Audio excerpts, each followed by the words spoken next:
na dịka enyemaka ngwa.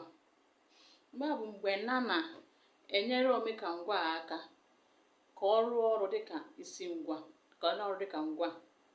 Chekwa na ngwa a pụtara verb na bekee. Ya bụ na mgbe nna na-arụ ọrụ dịka enyemaka ngwa, ma ọ na-akọwa, ọ na-enye aka ịkọwa ihe mmadụ na-eme, to define action. Chetakwa na ngwa na-akọwa ihe mmadụ na-eme. A verb is an action word. Mgbe nna na-arụ ọrụ dịka enyemaka ngwa, ị ga-eji akara uhie wee jikọọ ya na ngwa, mee ka ngwa o wee rụọ ọrụ dịka ngwa. Na ụfọdụ ọmụmaatụ ebe a: Chike is playing ball.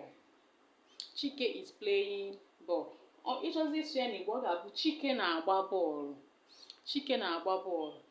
Ọ bụrụ na ịchọzi idezi na dị ebe a, ị ga-edezi na, idee na, were akara uhie tinye.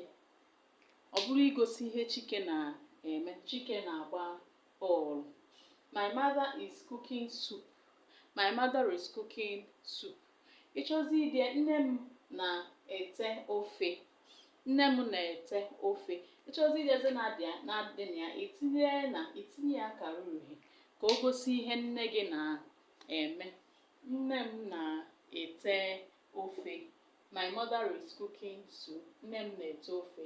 Chike is playing ball. Chike na-agba bọọlụ. Ifugo ka ị ga-esi etinye na rụọ ọrụ dịka enyemaka ngwa. Ide ya ọdịo na